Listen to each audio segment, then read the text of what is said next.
कल मैंने पिछली क्लास में आपको बोला था कि जो क्वेश्चन नंबर 21 है इम्पोर्टेंट है और ये मुझे बताना भी था, मैंने बोला था कल बताएंगे इसको। तो आज अपन यहीं से स्टार्ट करते हैं क्वेश्चन नंबर 21 से, और बहुत इंपॉर्टेंट क्वेश्चन है, अच्छा दिमाग वाला क्वेश्चन है। ठीक है, इसमें साइंस और मैथ्स दोनों का यूज आएगा। ठीक है, तो स्टार्ट करते हैं। देखो, इसको आपको इसमें एक चीज़ ध्यान रखनी है। एक तो इसमें क्या है कि हमें ये ध्यान रखना है कि थोड़ा सा इसमें साइंस का यूज भी है। देखो कैसे, मैं पहले इसका चित्र बनाते हैं पढ़ते हुए क्वेश्चन को, फिर जहाँ पे साइंस का जो यूज आएगा वो मैं आपको बता दूंगा। ठीक है, सबसे पहले स्टार्ट करते हैं। एक झील में पानी की तल से 20 मीटर ऊंचे बिंदु ए से बादल का उन्नयन कोण 30 डिग्री है। कहने का मतलब है, ये देखो मैं अच्छा बढ़िया चित्र बनाऊंगा। ठीक है, उसको ध्यान से देखना है। ये तो झील, ये झील में पानी भरा हुआ है इस तरीके से।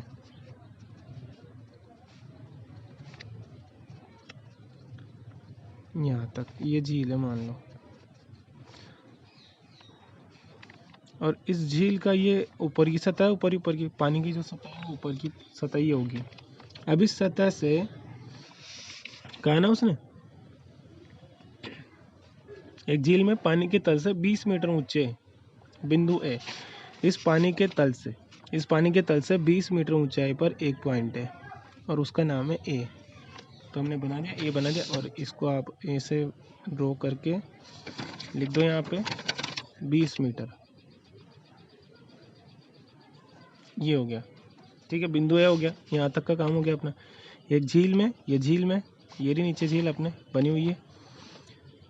पानी की तल से ये रहा पानी का तल अपना, ये वाला पानी का तल, और इससे कितना 20 मीटर ऊंचाई पर बिंदु ए है। ठीक है, यहाँ तक का हो गया। आगे देखते हैं, आगे क्या लिखा हुआ है। एक बिंदु से बादल का उन्नयन कोण 30 है। मान लो मैं बादल यहाँ बना देता हूँ, ये ऐसा, ये बादल हो गया। ठीक है, और इसका उन्नयन कोण इस बिंदु से बोला है उसने। देखो, पानी की सतह से 20 मीटर ऊंचाई पर बिंदु ए, और ए से बादल का उन्नयन कोण कितना है 30 डिग्री। तो हमने ये कोण बना दिया। और उन्नयन देखो, जहाँ भी कोण बनता है वहाँ आपको एक क्षैतिज लाइन बनानी पड़ती है। तो हमने ये लो, ये 30 डिग्री बना दिया बादल का उन्नयन कोण। ये बादल हो गया हमारा। एक एक चीज़ को बारीकी से बता रहा हूँ, देखो मैं, तो अच्छे से सीखना है इसको। फिर क्या है, उसके बाद लिखा हुआ है, एक झील में पानी के तल से 20 मीटर ऊंचाई पर बिंदु ए है, और ए से बादल का उन्नयन कोण 30 डिग्री। यहाँ तक की बात होगी। यदि झील में बादल के प्रतिबिंब का बिंदु ए से अवनमन कोण 60 डिग्री हो तो ए से बादल की दूरी ज्ञात कीजिए। मतलब आपको दूरी तो ये वाली ज्ञात करनी है। मान लो जैसे मैं इसको बोल दूँ डी दूरी है, ये पूरी बिंदु ए से लेके, और बिंदु मतलब बादल, बिंदु ए से लेके बादल की दूरी, ये तो आपको ज्ञात करनी है। डी तो आपको पता करना है। और उसने एक और बात बोली है कि इस झील के अंदर जो है इस बादल की परछाई बनी हुई है, इस बादल की परछाई बनी हुई है। तो देखो, जितनी दूरी ये है उतनी दूरी पर ये लगभग इस जगह में यहाँ वापस ये बादल बना रहा हूँ, है ना। ये झील में पानी भरा हुआ है, पानी के अंदर है ये बादल, ये इस तरीके से परछाई यही बनती है ना पानी में। ऊपर आप पानी के ऊपर कोई पेड़ वगैरह किनारे पे खड़ा है तो उसकी परछाई बनती है ना पानी के अंदर, वैसा वाला सही ना बिल्कुल। ये पानी के अंदर इस बादल जो ऊपर बादल था ना, उसकी परछाई यहाँ बन रही है। और उसने कहा है कि इस बिंदु ए से ये जो परछाई है ना, बादल की परछाई, इसका अवनमन कोण दे रखा है आपको। अवनमन कैसे बनता है, क्षैतिज से लेते हुए नीचे, और वो कितना बन रहा है 60 डिग्री बन रहा है। तो आपको जो है ये डी दूरी पता करनी है, बस ये सवाल है। तो आपको क्या करना है, ये कि बिंदु ए से बादल की दूरी कितनी होगी। तो हम क्या करेंगे, देखो त्रिभुज तो कहीं बना नहीं, बिना त्रिभुज के कुछ भी नहीं है। तो समकोण त्रिभुज बनाओ, ये बन गया समकोण त्रिभुज। ये देखो समकोण त्रिभुज बन गया। कितने बन रहे हैं, 2 बन रहे हैं। दोनों समकोण त्रिभुजों में कोण भी आएगा, एक तो ये नीचे वाला और एक ये ऊपर वाला, है ना। ए चाहो तो नाम दे देते हैं बी और सी, और ए बी, और इसको नाम दे देते हैं हम डी। दो समकोण त्रिभुज बन चुके हैं। चित्र में आ रहा है सबके समझ में। अब देखो अपन करेंगे क्या, हम एक बात इतनी जानते हैं कि जितनी दूरी है यहाँ से लेके, ये तो देखो ये 20 है, ये 20 है तो ये भी 20 हो जाएगी। इस पॉइंट को और कुछ नाम दे रहे डी ई पॉइंट दे देता हूँ मैं इस वाले पॉइंट को नाम। तो मैं यूँ कहना चाह रहा हूँ कि जितनी दूरी ये वाली है ये 20, उतनी ये भी 20 होगी। कितनी, बी ई। और एक और बात कि ई से सी की जो दूरी है, मतलब पानी के तल से बादल की जितनी दूरी है उतनी पानी के तल से इधर नीचे परछाई वाले बादल की भी दूरी रहेगी। मतलब जितनी ई सी है उतनी ई डी रहेगी। ये बात भी आपको, क्योंकि ऐसा आपको एक बात समझनी चाहिए, साइंस है बिल्कुल। पानी के किनारे पर जितना ऊंचा आपने ये पेड़ बनाया, यहाँ पे पेड़ है, तो इसकी परछाई भी नीचे जब बनती है ना तो उतनी ही लंबी बनती है पानी के अंदर। मतलब जितनी दूरी यहाँ तल से ऊंचाई पे है उतनी दूरी इधर पानी के अंदर रहती है। तो जितनी सतह से बादल की ऊंचाई रहेगी तो अंदर भी बादल उतनी गहराई में बनेगा। ठीक है, देखने पर ऐसा ही लगेगा अपन को, और होता भी यही है, साइंस है ये। अब देखो अपन इसमें कॉन्सेप्ट क्या लगाएंगे, हम जैसे मान लो हम इस दूरी को x मान लेंगे बच्चों ही, क्योंकि जब मान लो आप इस वाले त्रिभुज के अंदर देखो, इस वाले त्रिभुज में और इन दोनों त्रिभुजों में क्या सेम है वो भी हमें देखना है। दोनों त्रिभुजों में आधार समान है, तो इसको भी कुछ मान लेते हैं, जैसे इसको y मान लिया मैंने। क्यों, क्योंकि ए बी डी एक त्रिभुज तो ये, इसका आधार भी y है, और ए बी सी इसका आधार भी y है। क्योंकि कुछ न कुछ तो हमें बराबर करके और ये दूरी लानी पड़ेगी, इन दोनों में से एक दूरी लानी पड़ेगी। इन दोनों में से एक दूरी ले आओगे तब जाके डी मिलेगा। क्योंकि आपको डी पता करना है, या किसी भी त्रिभुज के अंदर, मैं दोबारा बताता हूँ, किसी भी समकोण त्रिभुज के अंदर आपको लंब आधार कांड में से किसी एक चीज़ को पता करना है तो उसकी रिक्वायरमेंट है कि आपको एक तो कोण ज्ञात होना चाहिए और तीनों में से कोई सी एक भुजा ज्ञात होनी चाहिए, जब भी दूसरी पता करोगे। अभी तक के सभी सवाल में ऐसे ही करते हैं, लंब पता रहता था तो आधार ज्ञात करना है तो हम टेन लगा के आधार पता कर लेते थे। लंब दे रखा है, कर्ण पता करना है तो साइन लगा के और कर्ण पता कर लेते हैं। तो एक चीज़ तो देनी पड़ेगी ना, और इस वाले त्रिभुज के अंदर ही जो ज्ञात करना है कर्ण ज्ञात करना है, लेकिन उसके लिए ना तो आधार ज्ञात है ना ये लंब ज्ञात है, तो फिर दोनों में से एक चीज़ पता करनी पड़ेगी। तो बस दोनों त्रिभुजों में जो भी लग रहा है वो लगाओ, ठीक है, और इनमें कुछ ना कुछ रिलेशन लाओ, उससे डी को पता करना है अपन को। तो देखो मैं क्या रिलेशन लाऊंगा, मैं इस वाले ऊपर वाले त्रिभुज के अंदर टेन लगाऊंगा, टेन 30 लगाऊंगा तो x/y आएगा। एक समीकरण यहाँ से बनाऊंगा। फिर इस बड़े वाले त्रिभुज के अंदर कोण के सामने वाली भुजा लंब, ये पूरा यहाँ से यहाँ तक की लंब हो जाएगा ये, और वही आधार हो जाएगा उसका y। इसमें टेन 60 लगाऊंगा, ठीक है, एक समीकरण उससे आ जाएगी। फिर देख लेंगे अगर एक आध समीकरण और कहीं लगानी है तो ठीक, और इससे आ रहा है आंसर तो वो भी अच्छा है, ठीक है ना। तो देखो मैं लगाता हूँ, एक बार ट्राई करते हैं अपन। मुझे ही पता नहीं कैसे सोल्व करना है इसको, लेकिन हाँ आ जाएगा इतना पक्का है। तो देखो सबसे पहले देख लेना, मैं सबसे पहले इस त्रिभुज में ए बी सी के अंदर लगा रहा हूँ मैं 10, ठीक है। तो लिख देता हूँ त्रिभुज ए बी सी में 10 30 इक्वल टू लंब बटे आधार बराबर लंब x माना है हमने और आधार माना है y। देख लो एक बार, लंब कोण के सामने वाली भुजा लंब और आधार, तो x/y आएगा। 10 30 की वैल्यू होती है 1/√3 x/y। मैं बोल रहा था एक समीकरण यहाँ से ले आऊँगा मैं, इम्प्लाइज दैट, इसका क्या मतलब हुआ, x का तो √3 से गुणा हो रहा है और y का 1 से, मतलब y बराबर क्या आ गया, x√3। Equation first. अब इसको यहीं रोक देते हैं, ठीक है। अब आगे देखो, अब अपन क्या करते हैं, इस वाले त्रिभुज में नीचे वाला जो त्रिभुज है ना, देखो कोण के सामने वाली भुजा लंब, ये पूरा लंबा है यहाँ से यहाँ तक का। तो अच्छा एक बात मेरे को ये बताओ कि बी से डी की दूरी कितनी रहेगी। तो मैं बताऊँ आपको बी से डी की दूरी कितनी रहेगी। देखो ये मैंने अभी बता दिया आपको, देखो यहाँ लिख देता हूँ मैं एक बार की परछाई के सिद्धांत से, परछाई का जो सिद्धांत है वो क्या कहता है कि जितनी सतह से ऊपर जो वस्तु है परछाई भी उतनी ही दूरी बनती है, मतलब ई सी जितनी दूरी है उतनी ई डी दूरी है। तो मैं यहाँ लिख देता हूँ ई सी बराबर ई डी। ये आ गया। अब देखो मुझे ये नहीं चाहिए, इसी नहीं चाहिए, ना ही डी चाहिए, मुझे तो बी डी चाहिए, बी से डी की दूरी चाहिए। तो ये दूरी किसे आएगी, यहाँ से यहाँ तक की 20, इतनी तो 20, और ये दूरी कितनी आएगी, ये दूरी तो देखो यहाँ से यहाँ तक की दूरी कितनी 20 प्लस एक्स, यहाँ से यहाँ तक की 20 और यहाँ से यहाँ तक की एक्स, तो ये पूरी दूरी कितनी है 20 प्लस एक्स। तो फिर ये दूरी भी कितनी आएगी 20 प्लस एक्स, है ना भाई, यही तो बात है। परछाई पानी की सतह से बादल जितना ऊपर है उतना ही गहराई में होगा। तो 20 यहाँ से यहाँ तक की 20 प्लस एक्स, ऊपर है 20 प्लस एक्स, और नीचे भी कितनी आएगी 20 प्लस एक्स लिख दिया। लेकिन मुझे ये दूरी नहीं चाहिए, मुझे ये दूरी चाहिए, क्योंकि इस त्रिभुज का लंब यहाँ से यहाँ तक का है। तो ये दूरी किसे लाओगे, यहाँ से यहाँ तक, यहाँ से यहाँ आने में 20, और फिर और नीचे यहाँ तक आने में 20 प्लस एक्स, मतलब 20 प्लस एक्स मतलब 40 प्लस एक्स आ जाएगा। तो इसका लंब कितना हो जाएगा 40 प्लस एक्स। चाहो तो मैं एक बार यहाँ बना देता हूँ आपके लिए, ये इस तरीके से यहाँ से यहाँ तक की दूरी, ये पूरी दूरी कितनी हो जाएगी, ये दूरी हो जाएगी आपकी पूरी दूरी 40 प्लस एक्स। आ गया समझ में।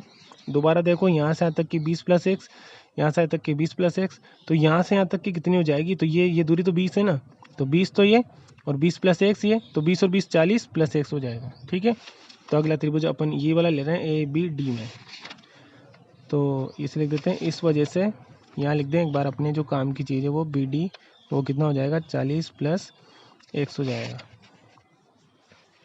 अब ना त्रिभुज में आ जाते हैं अपन, इसलिए समकोण त्रिभुज, कौन सा त्रिभुज है ए बी डी में, और समकोण त्रिभुज ए बी डी में क्या आ जाएगा हमारे, वही टेन लगा रहे हैं हम, टेन 60 इक्वल टू लंब बटे आधार। टेन 60 की वैल्यू होती है √3 बराबर, और लंब बटे आधार है ना, तो लंब देखो कोण के सामने वाली भुजा होती है लंब, कोण 60 के सामने भुजा कौन सी आ रही है यहाँ से, और ये दूरी मैं बता चुका हूँ कितनी है 40 प्लस एक्स है, तो ये तो आ गया 40 प्लस एक्स, और आधार तो वही है, आधार तो ये रहा, आधार तो वही है जो ऊपर का था वाई, है ना, तो आधार वाई आ जाएगा। बस गुणा कर देंगे, वाई का गुणा तो जाएगा √3 से, और ये 40 प्लस 1 का 1 से गुणा आएगा, तो ये का ही रहेगा। ये क्वेश्चन नंबर 2। ठीक है, अब चाहो तो आप x की वैल्यू निकालो और चाहो तो y की वैल्यू। देखो इक्वेशन नंबर फर्स्ट क्या है, y बराबर x√3,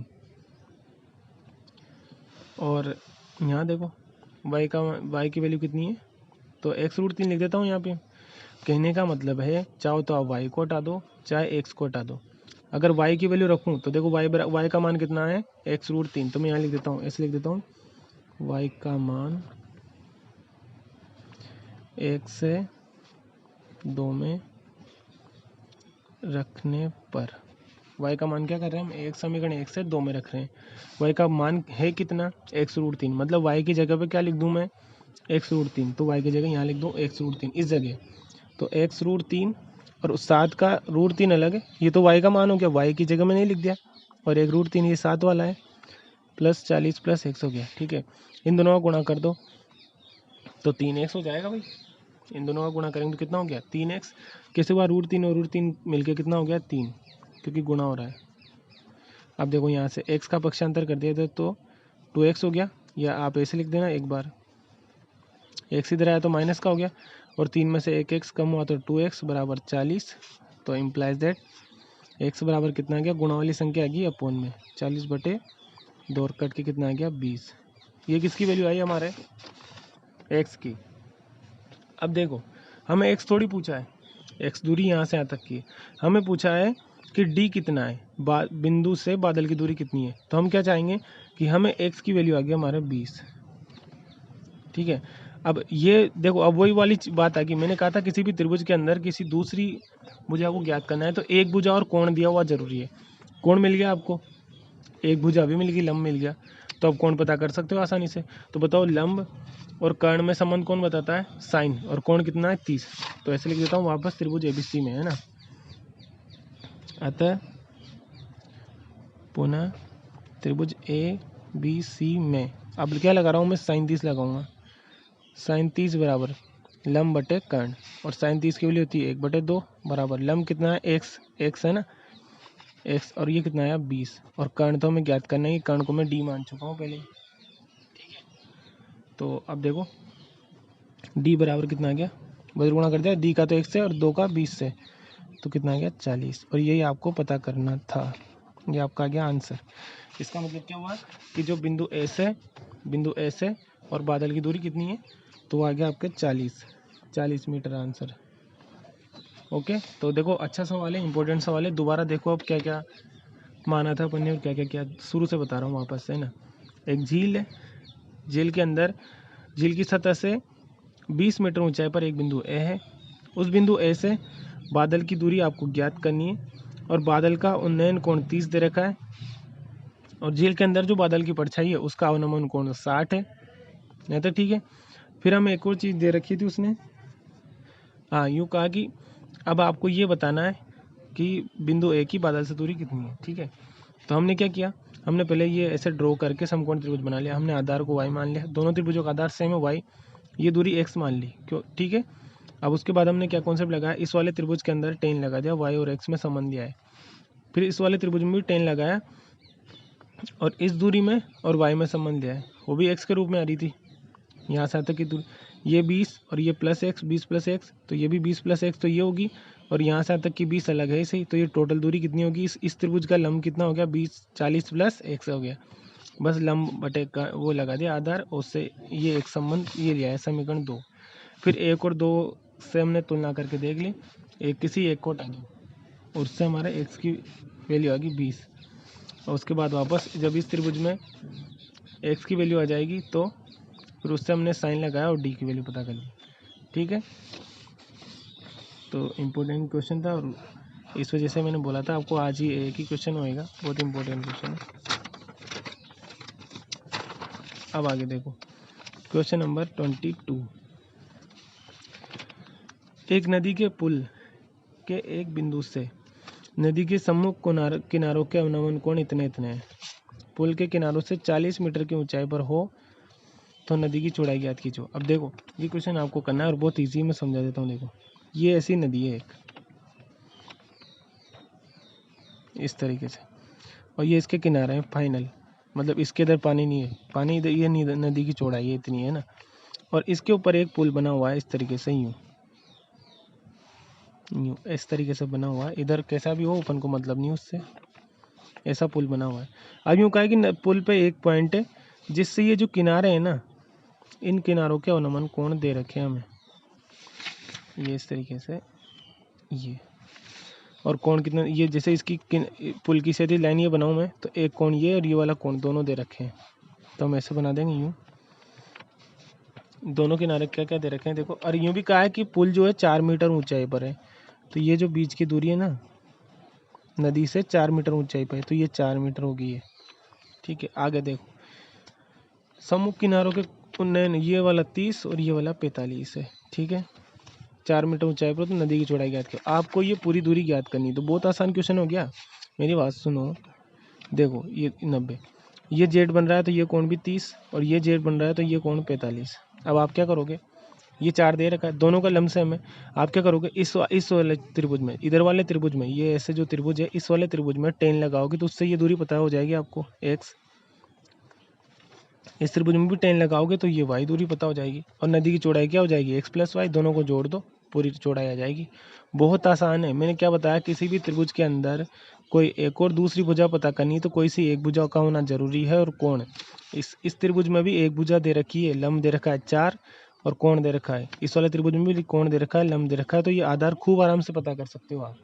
दोनों में 10-30 और 10-45 लगाना है, एक्स भी आ जाएगा वाई भी आ जाएगा, दोनों को जोड़ दोगे तो इतनी चौड़ी नदी है, चौड़ा आ जाएगी। ओके, तो ये क्वेश्चन करके फाइनल चेक करवाना है मेरे को।